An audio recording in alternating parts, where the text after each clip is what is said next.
Hello, everyone. I'm Sister Vassa, and welcome back to Coffee with Sister Vassa. I haven't made a YouTube video for you for a while now, my friends, because I've been writing a book about the liturgy of the hours and of the days according to Byzantine tradition. It's for lay people who want to find a way to pray the hours and also the days of the week, in between Sundays also in their busy schedule and despite a busy schedule. So wait for that book. I hope that some of you will find some use for it. But in the meantime, I am providing a podcast as Lent approaches, and throughout Lent, we have a podcast on patreon.com/Sister Vassa. And if you're interested in being accompanied as far as our podcast goes through this season, then do join us. On Mondays, we have this podcast discussing the pre-Lenten preparation and also the whole structure and journey and the scripture passages and traditions of Lent. But this special episode of Coffee with Sister Vassa, I am posting for you because of the present crisis in Ukraine, because this war that has begun just recently between two traditionally Orthodox nations has engendered a lot of questions from people. I have received many messages asking me, well, how is this possible? And what does Orthodoxy in general have to say about this or that aspect of this conflict? And so, of course, we have the guidance of our bishops encouraging us to pray for peace.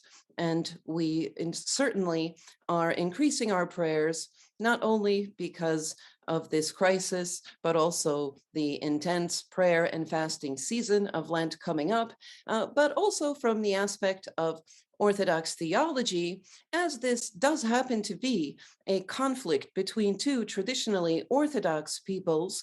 And it's not the first conflict between Orthodox peoples in the 21st century. In fact, there was such a conflict not so long ago between Georgia and the Russian Federation. And we have seen divisions on a different level, on a canonical level, amongst Orthodox churches happening on an international level and involving situations in Africa, for example. You know that there is a clash in Africa between the ancient Alexandrian Patriarchate and the not so ancient Patriarchate of my beloved church, the Russian Orthodox Church.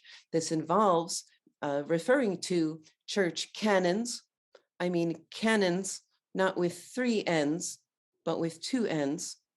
And the discussion and disputes that surround issues that have arisen there are of a canonical nature, and certain church canons are referred to and specified as a motive for a certain incursion onto territory that is traditionally not that of, say, my church. And if we've observed these church disputes going on an international level in our time, maybe some questions have also arisen as to why or how this could happen between Orthodox Christians. So in today's video, I will have a discussion with someone who is an expert on Orthodox ecclesiology, Father Archimandrite Kirill Havarun, who has been a guest on this show many times throughout the years.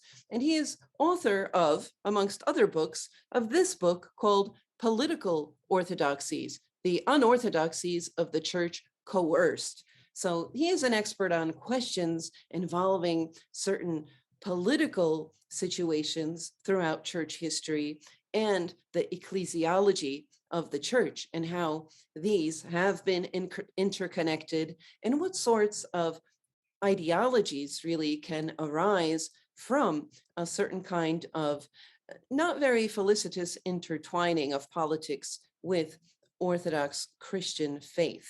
But before we get to our conversation with Father Kirill, my friends, I will remind you that as we prepare for Lent, you might want to look into our popular Healthy Fast Lenten guidebook for Lent that has meal plans prepared in collaboration with certified nutritionist Denise Canelos, with Lenten meal plans and nutrition tips, and also a daily reflection on scripture or on a Lenten prayer that are written by me for every day of Lent and of this pre-Lenten season. And also you can get our popular mug, the 2022 mug that you might want to use during Lent. Faith versus fear every day of the year. That's what our fun 2022 mug says. And we also have other books for you that you might be interested in if you would like to be accompanied through Lent by reading one of these. It's also a way to support our Coffee with Sister Vassa online mission. So check it out at the gift shop at coffeewithsistervassa.com. And now, without any further ado, let's talk to Father Kirill, who lives in Kiev and will chat with us about Orthodoxy, Ukraine, and war.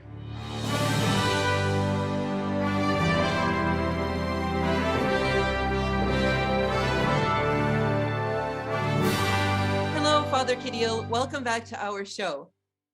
Hello, Sister Vassa, and I greet also your audiences, your zillions. Thanks for greeting our audience. To the people at home who might not know, Father Kirill is an old friend of mine. He's been on our YouTube show several times throughout the years, and now he's here to talk to us about these recent events, these very tragic and shocking events to which we woke up on February 24th in the morning, learning that there was a Russian military invasion into Ukraine. It wasn't an entire surprise to us, but the extent to which it actually happened, I think, was heartbreaking to anybody paying attention. So this invasion, to anyone who might not have heard of it in some way, I think everybody's heard of it by now, has happened by land and sea and air. And you know that missiles were fired to where Father Kirill lives, in the capital of Ukraine, Kiev. And President Putin has said that the goal was the demilitarization and bizarrely denazification. I was getting to that. The bizarre, denazification of a Ukraine that does have a Jewish president and Ukraine that lost 8 million people fighting the Nazis in World War II. So there are puzzling things to what is happening. This is being recorded, by the way, my friends, on Thursday. So perhaps by the time I post this video on the Coffee with Sister Vassa YouTube channel, things may have radically changed. In any event, many people have been asking me, and Father Kirill, I will direct this question towards you. People have been asking me online, Sister, isn't President Putin a Russian Orthodox Christian? And as this invasion of traditionally Orthodox people is happening by a nation that is traditionally also Orthodox, is there something about dealing with one another and having such a policy, whatever it is that's being really accomplished here by President Putin? Is there something Orthodox about this or Russian Orthodox about this? And in any event, what does Orthodoxy have to say about all of this, whatever it is? Father Kirill, you as an expert in ecclesiology, as well as someone who is Ukrainian, someone who is Orthodox, very well known in the Orthodox world as a powerful thinker on issues concerning the whole mystery of the church, the history of the church, and ecclesiology. Share your thoughts with us. You just go and share your thoughts with us with, where is this coming from? Yeah, right. Well, thank you first of all for inviting me to your show. And you did this exactly in the first day of the invasion. It seems to be like the longest day in my life. Personally, I just realized that it happened just today, and my feeling is that months have passed since today's morning, and this is really something. Even though we were warned about this invasion, about this war, by President Biden, as you know, he many times publicly said that the war is possible, even inevitable. We refuse to believe until the moment it happened, and still, it is like, I personally feel like a dream. I want to wake up, and I realize I cannot. During this long day, I've learned a lot of stories already. It came to my mind. It's like those small tragedies described by Alexander Pushkin, his famous trilogy, Small Tragedies. And now we are dealing not with a trilogy. We are dealing with thousands, maybe millions of small tragedies, which are not small. They are big tragedies of small people, people who, live their lives, enjoy themselves. Yes, they were worried about how things would evolve. No one really expected, no one really believed that something like that would have happened. Myself, even though, yes, I believe I'm quite kind of realistic, and I try to be cautious. And I warned very early my followers of the social media: be prepared, prepare your emergency suitcases, bags, design your escape routes, and so forth. And we did the same with my family. I was really shocked, as well as every single Ukrainian, and we had to do with my family, huge things today, like to make sure that my family is evacuated.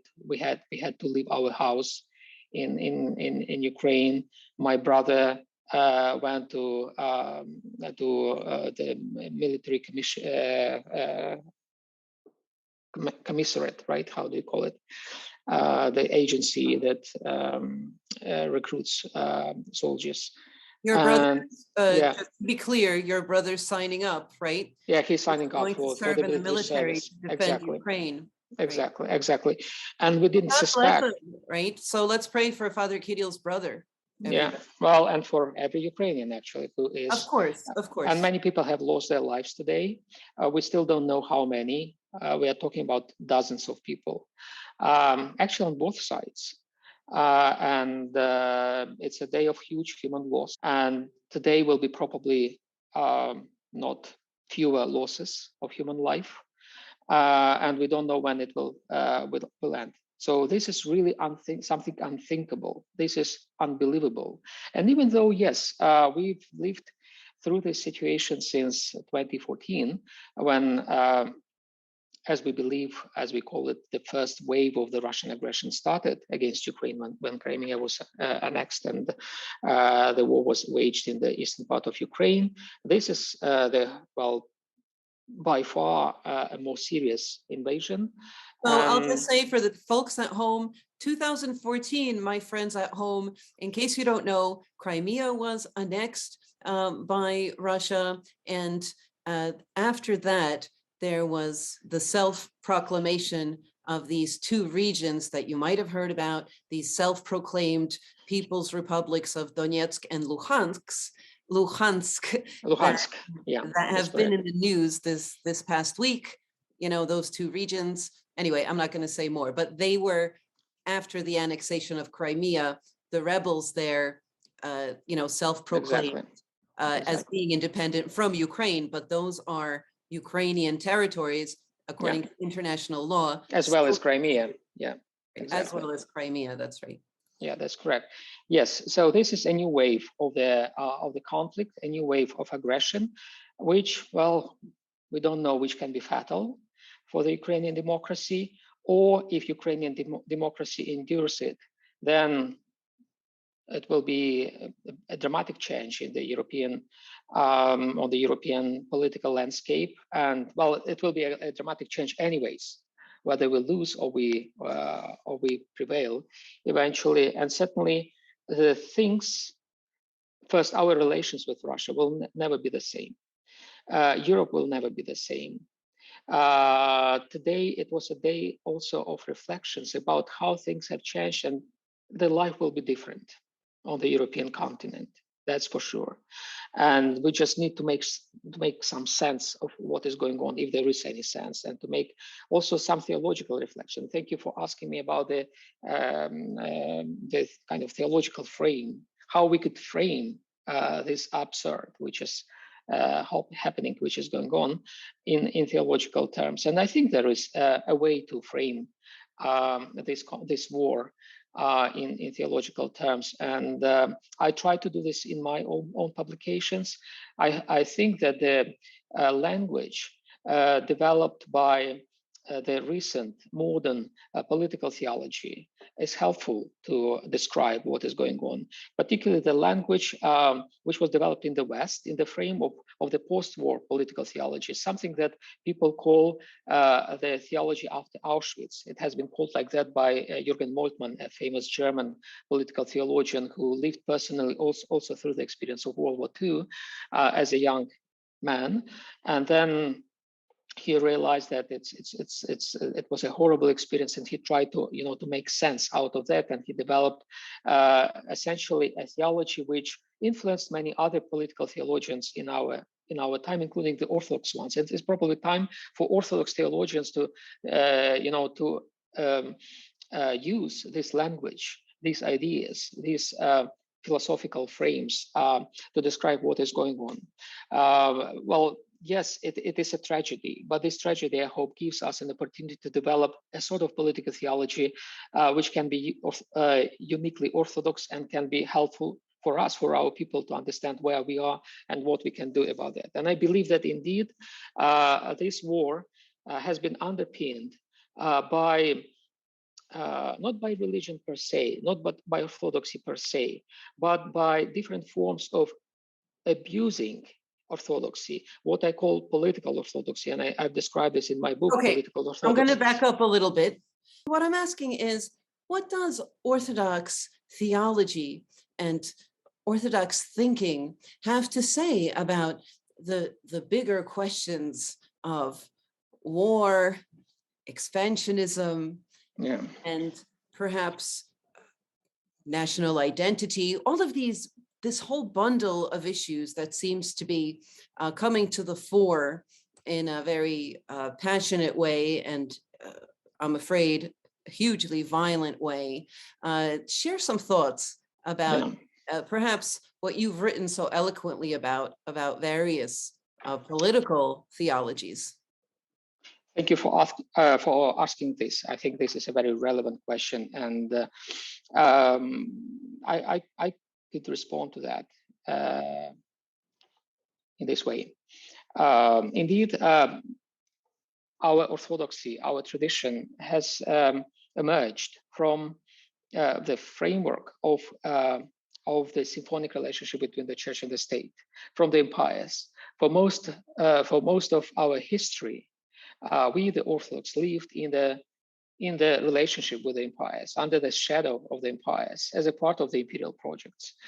And it seems that these shadows still haunt us, and they still underpin many movements, political movements of our political leaders. I mean, the Orthodox, the political leaders who pretend to be Orthodox, and certainly influence the way how people in the church think about their states, about their countries, about their political leadership, about their churches. And this question is relevant to ecclesiology that you mentioned in the beginning. Indeed, is the church destined to be in relationship with the state? Is the church to secure the imperial resentment, to serve imperial projects, or it can be and should be something different?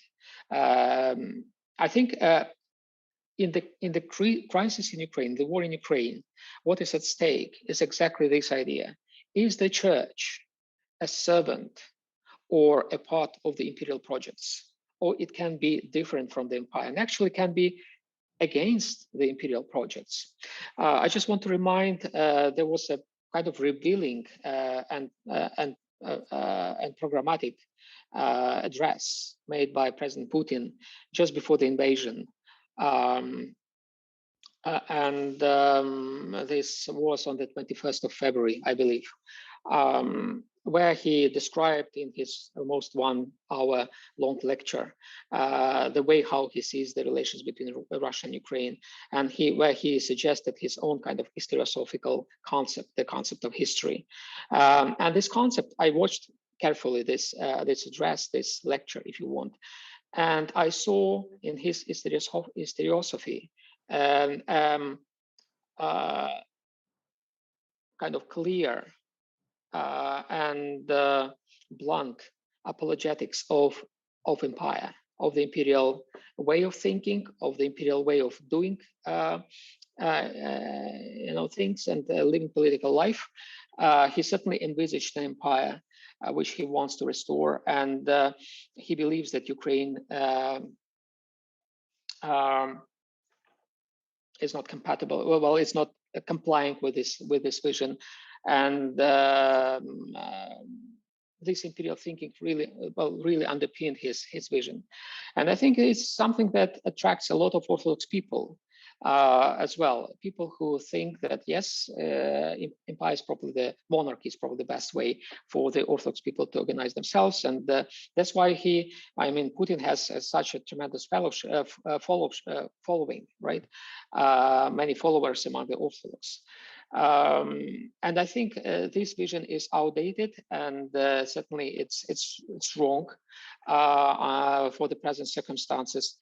And I just want to remind the social doctrine of the Russian Church that stresses, which was adopted in 2000, which stresses that the monarchy, the imperial way of organizing political life, is not the best. It's not necessarily the best one. There could be many other ways. And essentially, Ukraine during its recent history as a modern state, chose a different model of organizing itself, a democratic model, truly Republican model of life. And it's something that certainly Putin wants to crush.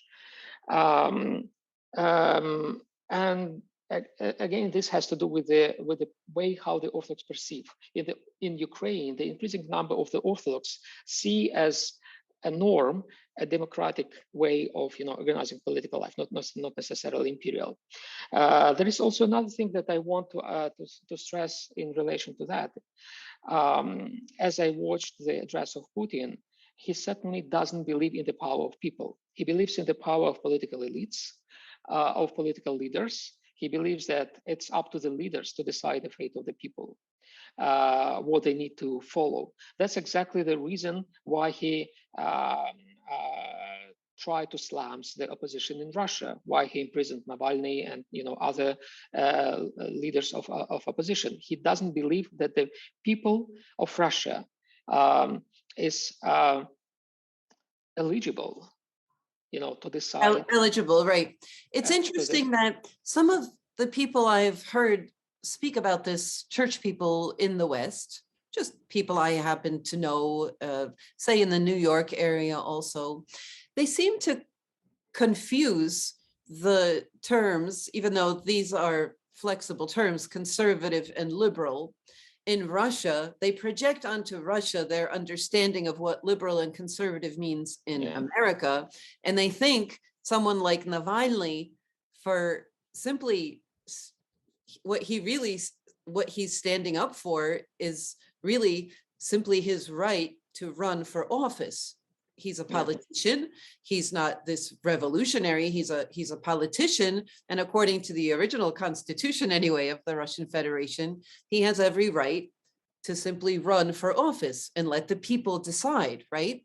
Right. But people seem to think, the strong sort of power that destroys opposition that seems to be, I don't want to offend anybody out there, but it's definitely been the autocratic tendency of, the amendments to the Constitution and so forth that have occurred. For anybody who's been paying attention knows about this.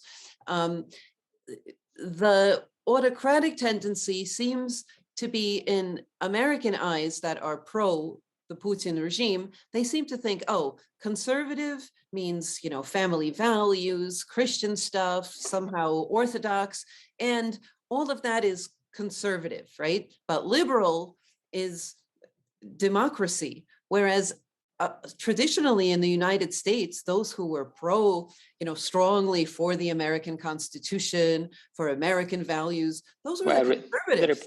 The Republicans, exactly.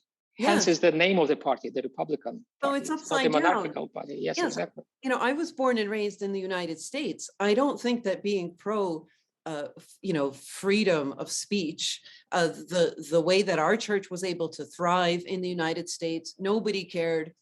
There was no, Russians find this hard to believe, there was no government pressure on our church. I'm from the ROCOR.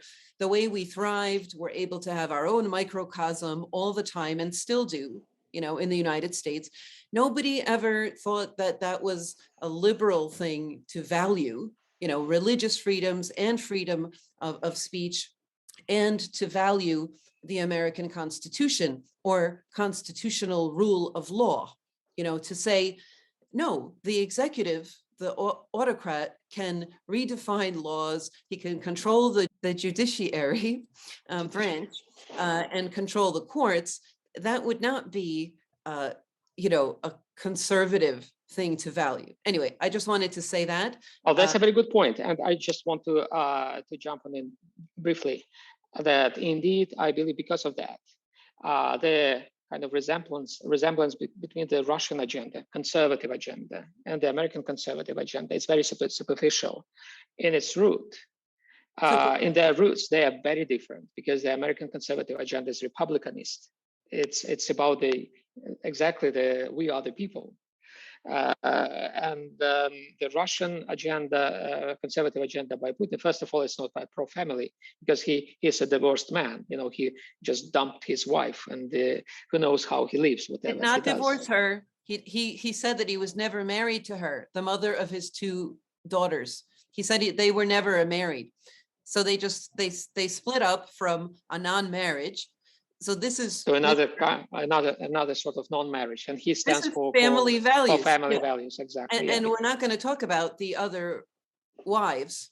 You know what I'm saying? And then when you see somebody like Alexei Navalny, who is this very famously devoted to his family, very devoted to his family, two beautiful children, this very devoted wife, and so forth, and people will try to float, I'm not sure if this is some kind of propaganda in the West, but they try to float that Navalny is all about, being pro-gay or something. Navalny is interested in being anti-corruption and pro-democracy. He's not interested in these things that we're obsessed with in the United States or in the West. I think you are right that it is really a propaganda. It is a very clear propaganda. And I think what Putin does with many other issues, not just this one, which, enchants somehow the Republicans in the United States. He uses and abuses. He manipulates those issues. He doesn't believe those issues himself. And he's a master of pretending, of appeasing different groups of people in order to use them. That's why he appears to be like a Marxist to all those leftist regimes in Latin America, like in Venezuela or in Cuba or wherever else, or in Europe. And he is liked by the opposites of the leftists in the United States, by very conservative, anti-leftist, anti-socialist, whatever folks. And this is really a thing, unbelievable thing, that the same person appeases and appeals to groups which are incompatible with one another, ideologically, politically. The same he does to the church, I believe. Even though he pretends to be an Orthodox, he pretends to be a Christian. I don't believe he is a Christian.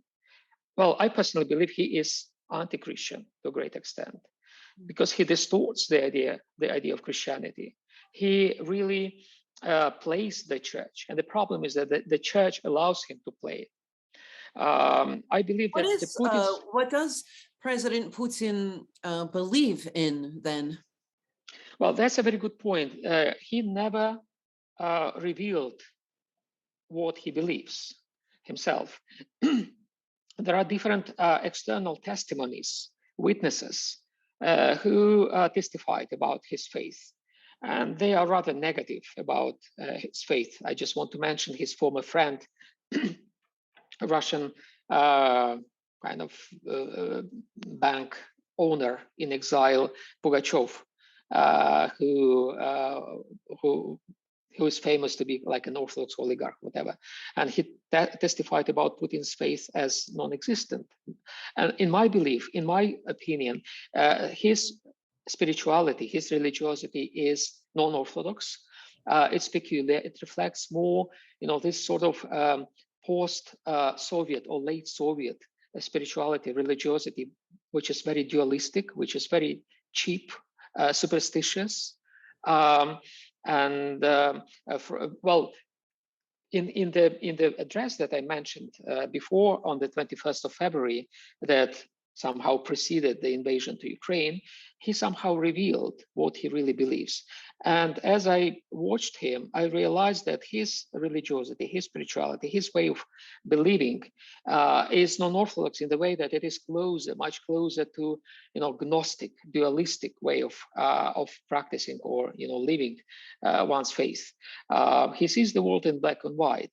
He certainly sees Russia as, the incarnation of the good, of the goodness, of the essential goodness. Russia is the incarnation of the good, right? Of the goodness, yeah, the ontological goodness, like the essential, the thing of goodness. Russia is the incarnation, the thing that goodness is embodied in. And he sees the West, particularly the NATO and the United States, as the incarnation of evil. And that's why he believes that the West and Russia are incompatible. Whatever they try to do, whatever the Western leaders try to, to tell him, to persuade him to cooperate, to be more cooperative. They don't understand that his worldview is different from theirs. This worldview is dualistic. He sees the world in black and white. This is really a Manichaean worldview. And for him, Ukraine is kind of a lost thing between this global, self-aware evil of the West and the cosmic goodness of Russia. And he believes that he is saving Ukraine from itself. He's saving Ukraine from the West. And he is ready to save Ukraine by killing it, essentially. He sees his mission as almost like cosmic, if you want. And this is a distorted religious consciousness. He's not a pragmatic. Many Western leaders see him as a pragmatist, as a very kind of down-to-earth personality, but he is not. He's really a metaphysical personality to a great extent, but this metaphysics is not Orthodox. It's unorthodox. It's Gnostic. It's I don't want to, overstretch. I would say I would say that he is just a small man from the post-Soviet era or from the late Soviet era. In the beginning, he was an atheist. He did not have any spirituality. He was brought up as an atheist. And then he discovered some sort of spirituality, as many other people of his generation discovered, through different quasi-religious movements, Gnostic movements. There were plenty of them who practiced, sorts of magics, they had many superstitious things and believed in them and still believe in them. People in the West probably don't understand this kind of spirituality, but we who lived in the Soviet time, I personally remember this very, very well. How people were, they kind of converted from atheism to a quasi-religious self-consciousness, quasi-religious practices, which were very close to Gnostic. And essentially, Putin retained this kind of spirituality. Yes, superficially, he may, make his cross. He may, stand in the services of the patriarch, whatever. But I believe that his Christianity is very superficial and it's dubious. it's heretical. And Thank you, that's it. Father Field. Actually, if I may just end this idea, and that is the reason, I think one of the reasons, probably not the only one, but one of the reasons of his violence. That's why he believes that he can use the church to his political ends. He can kill people in the name of his ideas, religiously colored, as it were.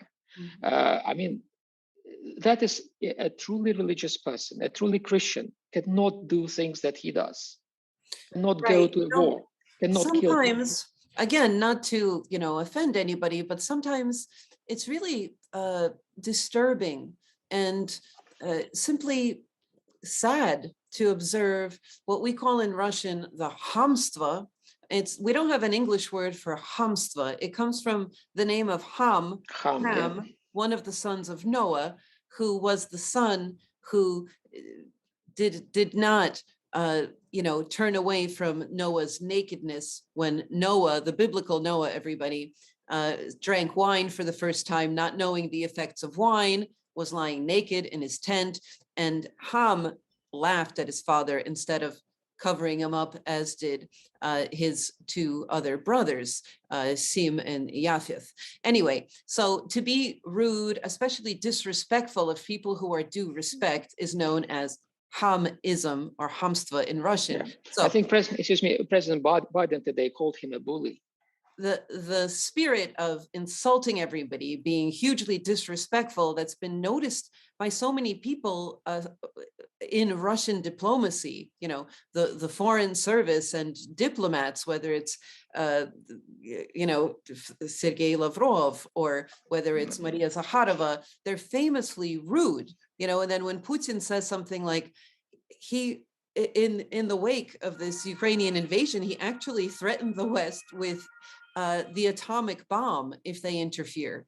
Yeah. I mean, what is that to use threats like that, is also just not even disrespectful. It's just, it's preposterous. It's preposterous. Yeah. It is insane. It is mad. And this is exactly, I think we can explain his ideas by seeing him as a person with kind of who thinks in cosmic terms, who thinks in the way how the ancient Manichaeans or Gnostics thought. They were perceiving the world in the same way, as a global fight, almost in the, Dostoevsky also perceived, the world in the same terms, as a kind of global fight. And it was, okay, it was an early Christian perception. Let us remember Apostle Paul, who said that our fight is not against the начало власти of this world, but about the demonic powers of the world. The Gnostic perception is slightly different. The Gnostic perception is not about, fighting the evil embodied, in demons, in the demonic powers. It's a dualistic perception, exactly, which perceives the world as divided into two parts. One part, a physical part of the world, is physically evil, and another part of the world, you can call it physical. The Gnostics perceived it like a physical part of the world. Putin may perceive it as a geopolitical, part of the world. One geopolitical part of the world is essentially evil. Another one is ontologically good, as Russia. And he sees his mission as helping the good part of the world to prevail over the evil part of the world. He actually believes that the West is very corrupt. The West is very much hypocritical. Probably it's true to some extent. And he believes that this hypocrisy, this evilness of the West, stems from its very nature. That's my kind of reading of him. And that's why he sees that in this cosmic fight against this global evil, all instruments are good because they serve the good end. That's why, otherwise you cannot explain him. If you take him as a pragmatist, as a politician, a normal kind of a modern politician, you cannot understand him. That's why many people in the West could not believe that he could do what he has done to Ukraine, what he is doing to Ukraine right now. But when seen from this religious perspective, then you can probably explain better his behavior. And this is a very bad, very evil metaphysics, religiosity that he is driven by. Well, I have to mention the elephant in the room. Where is the Russian church in this whole thinking and in this all of these policies and in this attitude towards also the West? Because, for a lot of people who are also Russian Orthodox, but don't live in Russia, but live in the West, well, we're part of that. Those of us who are born and raised in that. So I'd like to hear from you. Let's get away from President Putin and say, what is the church thinking? Well, the official church keeps silent about the events in Ukraine, as you know. And I don't know what will happen tomorrow, but as of now, 24th of February, the Patriarch has not made any statement. And the officials of the Russian church also keep silent. And I should remind— Metropolitan Onufry made a statement in Ukraine, the head of the— That's true. Well, of course, in Ukraine, in order to survive, he cannot keep silent. That's very clear.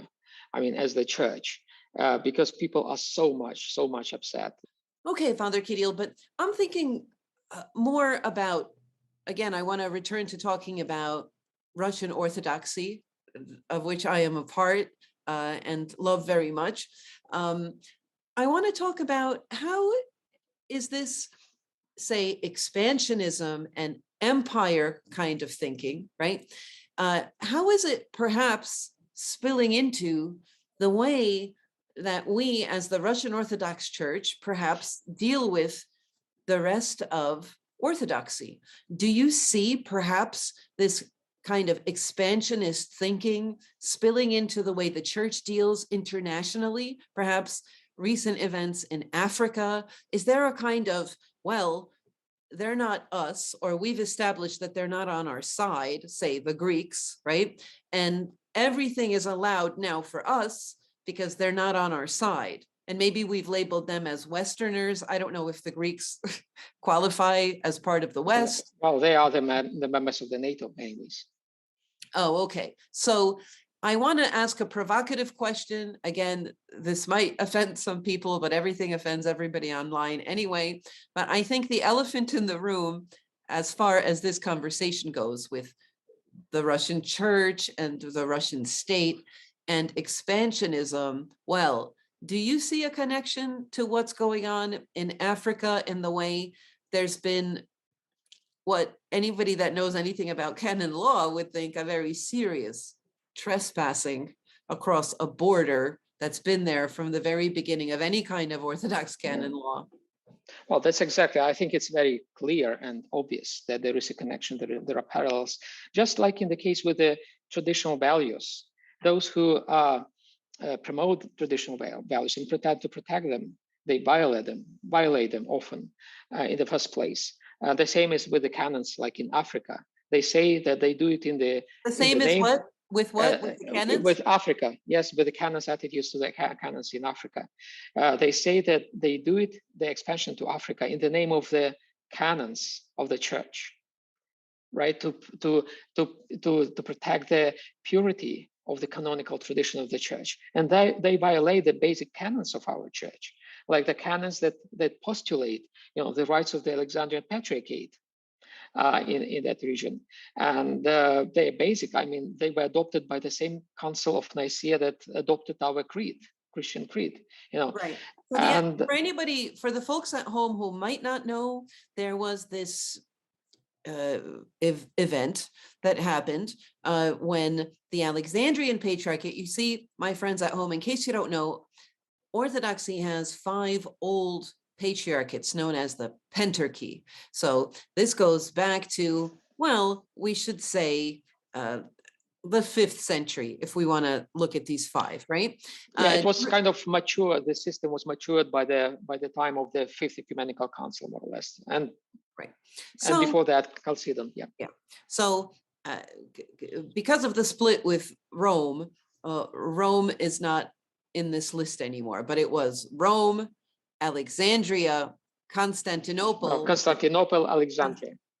Well, Constantinople, when Constantinople arises, Yeah, Alexandria was, place. exactly, you're right. But Yes. Alexandria was second. So That's correct. there's Constantinople, then there's Antioch, and actually later than one would expect, Jerusalem, because Jerusalem, because, you know, Emperor Adrian had destroyed, had built a different city, Aelia Capitolina, in place of Jerusalem. Anyway, Jerusalem is late to becoming actually even an archdiocese. It was subject to Caesarea Maritima. Anyway, all of that is not that important, but what's important is that that's such an old, what Father Kirill would call part of the scaffolding of the structures of the Orthodox Church, that the place of Alexandria, whether it's number 2 or 3, doesn't matter. It's as old, really, as Orthodox administrative structures as we know them, you know, in the whole era of Byzantium. What happened was, because the Alexandrian Patriarchate in our day recognized the legitimacy of the Ukrainian autocephaly, we're not going to get into what that is, right? But they recognized it, and my beloved church, the Russian Orthodox Church, was very upset about that. They said, well, now that the Alexandrian Patriarchate is not on our side, they turned this into a permission. We have done this. I take responsibility as well, just because I'm a very little small brick in that wall, but still. We decided that it's okay to trespass on their territory and take over any parishes that want to join us. And we say, they asked.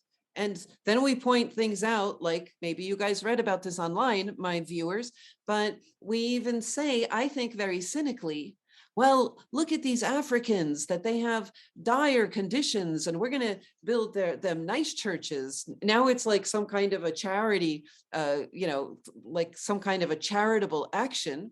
But it was all initiated because I'm trying to make a connection, Father Kirill, if maybe it's incorrect, but I'm trying to make a connection to this. Those are the bad guys. So everything's allowed, even though it's really hard to say how that's allowable. It doesn't make the Alexandrian Patriarch a heretic that he recognizes an autocephaly. Anyway, so this is happening in Africa, everybody. If you don't care about it. I just want to say, they do it not because, I mean, the Russian church doesn't do it because the others are wrong, I believe, somewhere deeply, but because it believes it can do it. Just like Putin, he doesn't do it because he doesn't believe that the international law is not applicable anymore to him, to Russia, or to Ukraine, to other countries, but he does it because he believes that he can. And I also would like to stress that, yes, many people believe, and the documents of the Russian Church state that the Russian Church went to Africa because the Alexandrian Patriarchate had recognized the Ukrainian autocephalous Church. But I believe it was not the reason. It was a pretext for the extension. The real reason for this extension, this kind of advance to Africa, was exactly this kind of imperial thinking. And this is another irony. Just like, you know, with the fighting for the canons. Well, in the name of the canons, they violate canons, or in the name of the traditional values, they violate other traditional values like life itself, not to say about family, you know, life and stuff. They also say they fight against the Greek colonialism, but essentially they promote their own colonialism, their own kind of imperial policies to Africa, which concur with Putin's policies in Africa. As we know, Putin now offers his services to local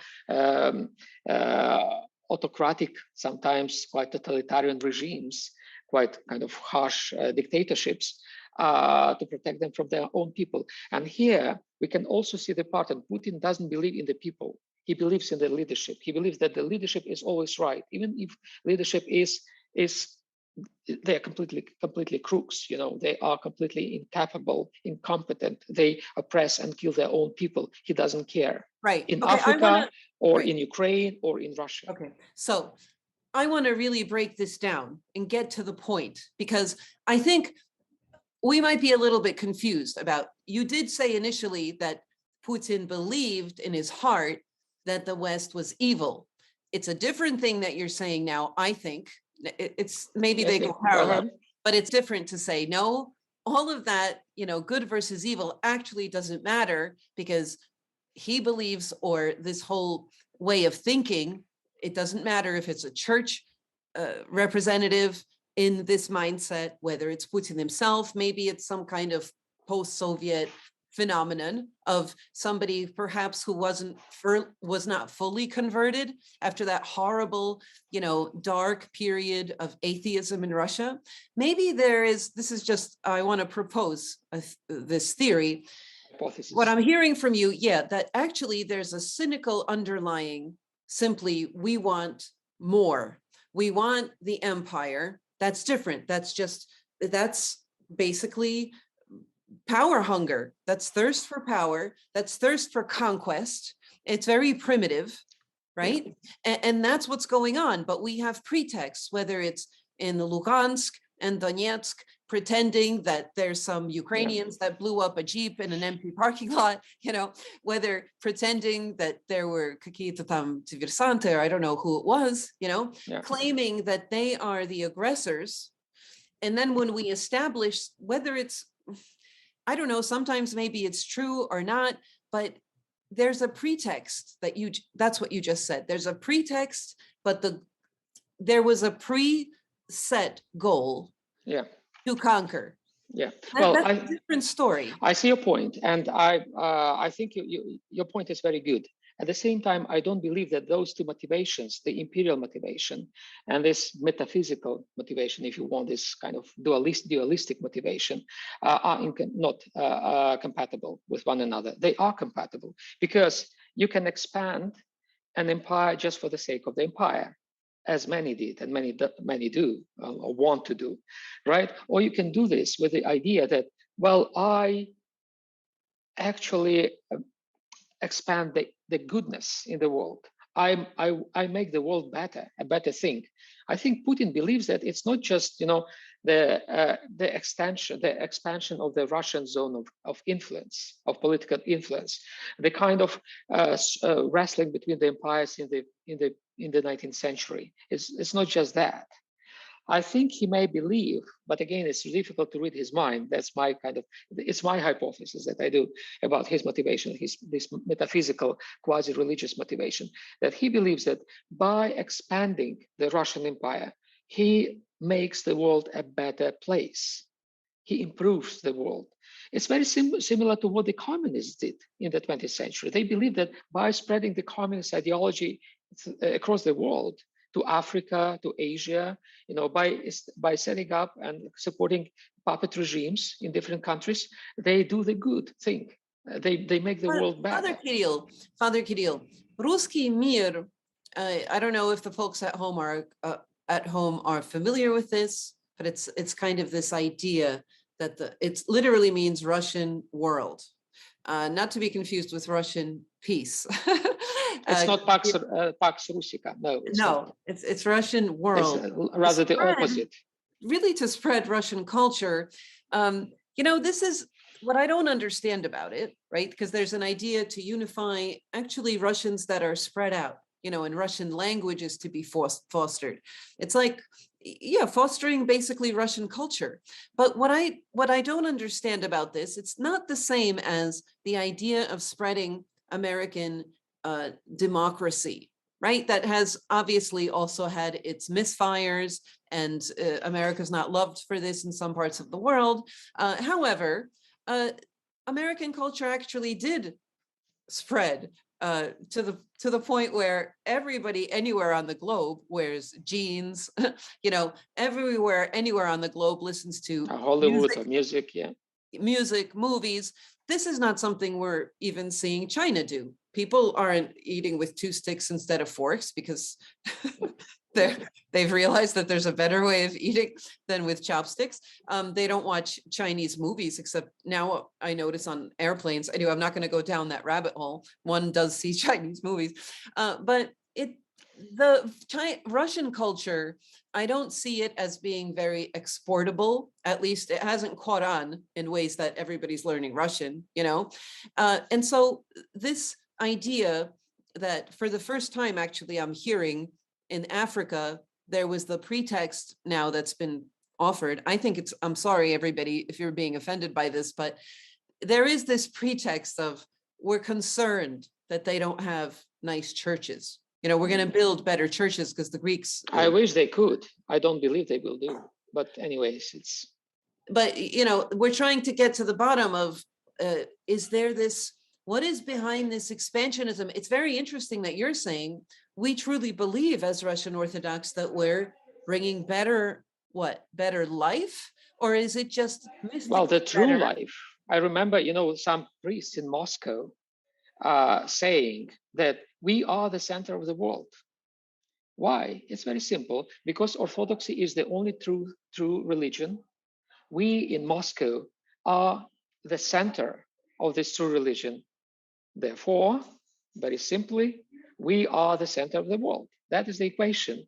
And many people believe it. And I think Putin came to believe somehow the same things. And this he learned, I think, from the church. Actually, Putin has learned a lot of things from the church, not just language that he speaks. He increasingly speaks, the church, he learned from this doctrine of the Russian world, which has been produced by the church. He also, in this address, I want to come back to his address on the 21st of February, he also spoke about, protecting Orthodoxy, Russian Orthodoxy in Ukraine. He has the church in his mind, but not as a Christian, I believe, but as a manipulator, as someone who uses those ideas. And certainly, yes, he has been infected by this imperial ideology, which sometimes is hardly distinguishable from Christianity per se, from the church per se. Well, I want to get back. And it is different. I'm glad that you're pointing out before we finish this fascinating conversation, why don't we remember what is the spread of Christianity? What was Christianity itself spreading? Say, if we go back to the very beginning, what were the apostles spreading? Were they building nicer churches or churches at all for people? Or were they setting up wherever people already had homes? Wasn't the first thing, I'm obviously answering my own question, wasn't the first thing that they were spreading was the good news? One doesn't hear even in this Ruski Mir that's exactly the point. Or in Africa, I'll just finish this. Or in Africa, I didn't hear in all of these posts and about bringing, not about Christ. It's not about Christ. No, it's about bringing an Antemians, which they seem to need in order for them to get also money or a church or a church floor. But I didn't hear about bringing the light of Christ to them. Do we presume that there's already, everybody's converted? Exactly. They're going to preach to the choir. Back to the cross. When the apostles spread the message, didn't they cause a lot of people to die as martyrs in the end because they were spreading a message that was not going to make them successful in this life? They spread a message that was very dangerous at the time and did not bring people, wealth, fitness, prosperity. So isn't our message as Orthodox of the cross, right? That's exactly it. I think it's a very good point, and I completely concur with you. And that is exactly the point about the Russian world. The Russian world, even though it uses the vehicle of Orthodoxy, it is vested sometimes in the vestments of Orthodoxy, in the vocabulary of the Orthodox theology. It does not bring Orthodoxy. It brings a political ideology. And you mentioned at the beginning, I just want to also to make a very short remark on what you've said before, that yes, for some people, the Russian world, which is not Pax Russica, it's the opposite. It doesn't bring peace in contrast to Pax Romana, whatever. But the point of the Russian world is it's not just culture. Yes, they tried at some stages. And they even established a fund, which is called Russian World. By the way, established a what? A what? A foundation, run actually by the grandson of Molotov, quite surprisingly. The purpose of that foundation was to disseminate the Russian culture, like Russian literature, language, and so forth. But they realized it's not enough. And as you rightly pointed out, you cannot sell the Russian language or culture widely to the world. What they try to do instead is to sell values. They call it traditional values. All right. Essentially, it's about, and again, it's an ideology, a form of ideology. It's a conservative ideology, Republican ideology, if you want, in the United States. In different countries, it has different names. They try to promote themselves, to sell themselves through these values. They also use the church. They may use the church, like in Africa, they do. They use the church, religion to justify their aggression against Ukraine. They essentially say, look, in Ukraine, the godless West, the heretical West, comes to consume this poor country, our brethren, with whom they say we are the same people, right? They want to destroy them spiritually, and we are going to save them by going to fight against, actually, what they perceive as the best. Yeah. Bombing them and killing them and so forth. This is also the Russian wall. It's not about just language, because to my understanding, I've been to the front line. I know a lot of people who fought from the Ukrainian side. Many of them, if not most of them, they speak Russian. So it's not about Russian language. It's not about literature. It's really about, and it's not even about values. It's about, yes, the promotion, what they call the Russian civilization, and it's an imperial project. So imperial project vested in religious terms, vested in ideological terms, vested in it can have different forms. But my point, and I want to come back to this point, that Putin is motivated, because a lot of people ask the question, what is in the head of Mr. Putin? They try to read his brain.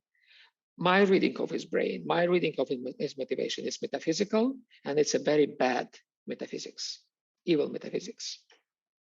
Right, that we equal good and they equal bad. But because being Russian is also a certain nationality, it does depend on blood lineage. Does this smell a little bit of some kind of a more pure, superior race to other? Well, I believe so. I believe so very much. Well, at least from my years of living in Moscow, and after that, I lived quite a few years in the United States. And they say in the United States, they have this systemic racism, whatever. Well, they don't know about the systemic racism in Russia. How poor people, from the Russian minorities from the Caucasus region, how they feel and how they are mistreated often. And well, yes, I don't want to, accuse and to judge people. I don't believe in the sincerity of the anti-racist rhetoric of those who went to Africa to evangelize, the local Orthodoxy into the Russian Orthodoxy. I don't believe that they are anti-racist. Just the opposite. We will see it. Right. I mean, it's unfortunate, and maybe we as Orthodox,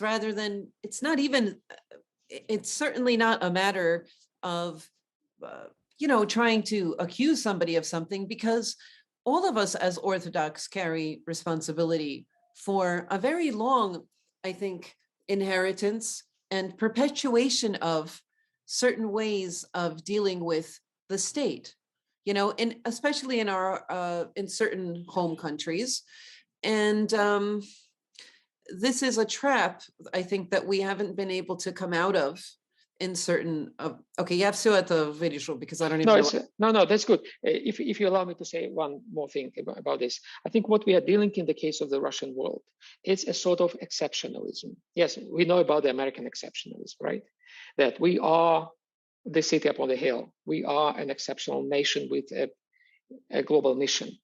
Well, Putin tries to think in similar terms. I would not equate those kind of ways of thinking, but what Putin promotes, it's a sort of civilization exceptionalism. I call it civilizational nationalism. Yes, he criticizes nationalism. He Even he justifies his war in Ukraine as waged for the sake of denazification, as he says, fighting against nationalism. What he suggests is essentially a civilizational nationalism, very violent, brutal, killing, murderous.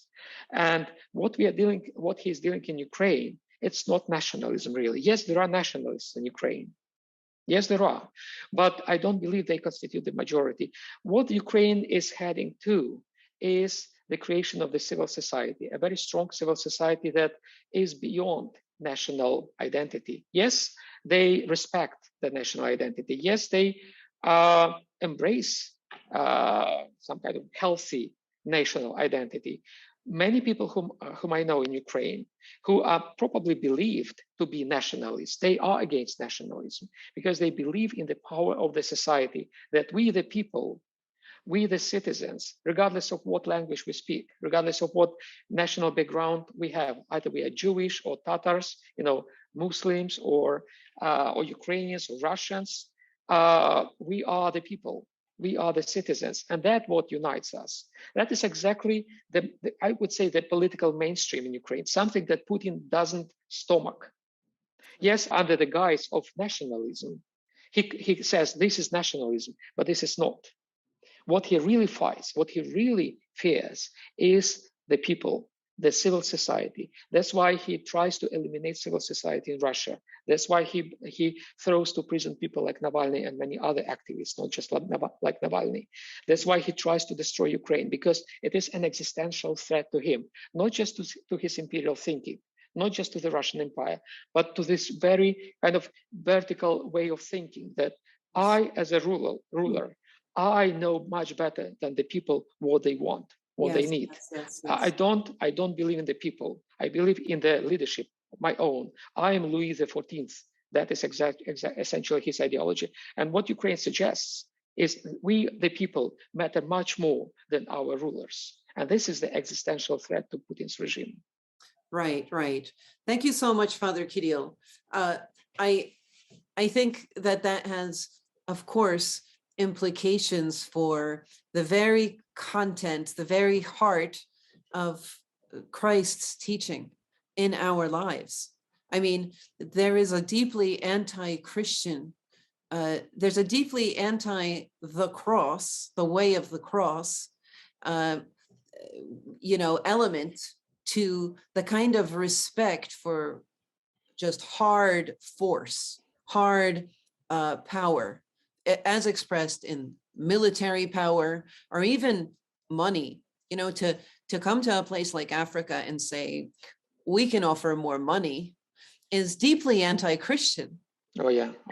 Without this is the classical proselytism that the Russian church, accuses other churches of. They proselytize because they buy out, our folks. That they do the same in Africa, exactly. We've always, classically, there's been an observation, that certain other Western denominations. Well, they did proselytism. Exactly. Well, they did, and they do proselytism. Yeah. The point is that the Russian church, while accusing those churches of proselytism, is doing the same. Exactly as while accusing like the ecumenical patriarchate, the Patriarchate of Alexandria, of violating canons, which I believe is not violating of canons. They do the same. They do worse things. They violate, the very basic canons of our tradition. Yes, that's, it goes to the very gospel message. But, when we end up finding ourselves in this world, in our globalized world, the most noticeable conflict now is Orthodox against Orthodox. Exactly. And that has been it. A very similar thing happened with Georgia, the country, right? Exactly. Not the state. And that was Russia versus Georgia. Georgian people, if you talk to Georgian Orthodox people, a lot of them are still very traumatized about this and think about and are observing the Ukraine situation with horror, saying nobody noticed really when it happened. Exactly. Nobody stopped him then. Now it keeps going, And we in Ukraine appreciate the example because now we are better prepared because of the Georgian war, because of the traumatic experiences in Georgia, we are now better prepared for the same kind of war that Russia wages. And I also need to remind that the only wars in Europe, they happened in the 21st century, were the wars between the Orthodox peoples. Right. Like the Russia, Georgia, and Russia, Russia, Georgia, Ukraine. and Russia, Ukraine, exactly. All right, Father Kirill, but we're not going to end on a negative note. I think it's a wake-up call, is the way I'm looking at this, to us, each person, in Orthodoxy, not some bishop or patriarch, or you know what I'm saying? I think that the only I realize that you in Ukraine have this terrible podvig of also picking up arms and defending your country. God bless you, and I feel just heartbroken for all of you. But as for those of us watching out there, my friends, I'm simply sharing my thought that I think it's a wake-up call to us. Have we put, perhaps as church, some kind of not exactly Christian ideologies above what is actually supposed to be in our hearts, the way of the cross, and actually Jesus Christ as our primary King and God, right? Is there a surrogate, some other form, whether it's the ideology of family values, which I'm not saying anything against family, but there's promoted mostly by monks and divorced leaders, even if they are if they were married. I hate to bring it up, but National Socialism, as in the Nazis, were very big on having, women having many babies. They were very big on family values, specifically for the German, people to reproduce. Big on family, And they were also, they were also big on the state. And there are very clear parallels between the ideologies of the 30s interwar period, when the churches essentially aligned, and not just the Protestant or Catholic Church, but the Orthodox churches aligned with their own dictatorships, fascist regimes in the countries like Romania, like Serbia, and so forth. And now we have the revival, the resurgence of the same kind of ideologies, that without learning our lessons from the period before the war. Yes, and it's why it's also disturbing to have another aspect of pre-World War II German expansionism. There's Anschluss of this land, of this beautiful Austrian land, the Anschluss, which is the annexation of Austria, how it was greeted, how there was also this rhetoric of the German-speaking people here. They're supposed to belong to Germany because they're also German-speaking. For anyone who doesn't know, they also... the same exactly happened in Crimea. Yeah, there's a clear parallel between Crimea and there's an argumentation. That's also our people. We should be one nation.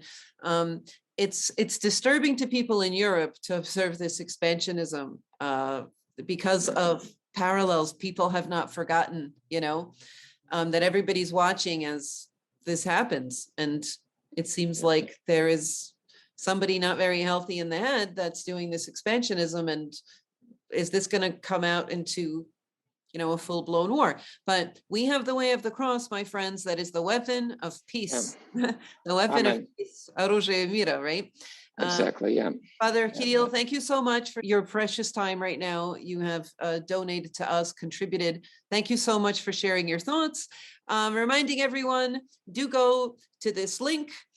We have in the pre-Lenten season a sale on our beautiful mugs that you see a picture of here, our 2022 mug, Faith versus Fear.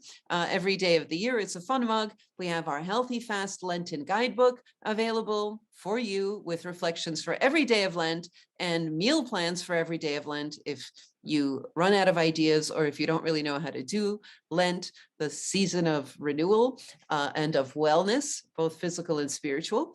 And we have the little Lenten book. Anyway, go to our website, check out the gift shop. It's a way to support our coffee headquarters, and check out our weekly podcast. I continue to write my book on the theology of time, and I'm excited to finish it within the next, I don't know, it's going to be finished within the near future. And I look forward to reading it. very much. Yeah, Father Kirill has seen parts of it. I have a whole. Well, I should say it's going to be a great book. I really advise you to consider buying it and reading it. It's about praying the hours and days according to tradition. So it doesn't sound that interesting perhaps right now, but it is. It's going to be, I hope, a useful book for some of you. All right, everybody, that's it. A happy upcoming Lenten season. If I don't chat with you before that, but you can always tune in to our weekly podcast for now. I'm doing it only once a week for now while I write the book at patreon.com/Sister Vassa. Okay, I'm opening it up also to non-subscribers for a while already. Okay, so join us there. You can get the whole rundown. I do an overview of the whole upcoming week liturgically, and I will be accompanying anybody who wants to tune in throughout the beautiful Lenten season. That's it. Let's give a round of applause to Father Kirill. Let's pray for all of our beloved friends and those we don't know who are now suffering under this terrible tragedy. All right, everybody, that's it for me. Father Kirill, will you say goodbye to our viewers? Yes, all the best to all your viewers, and I also wish you strength and to prepare yourselves well for the upcoming Lenten period. May God bless you. Thank you, Father Kirill. Bye, everyone.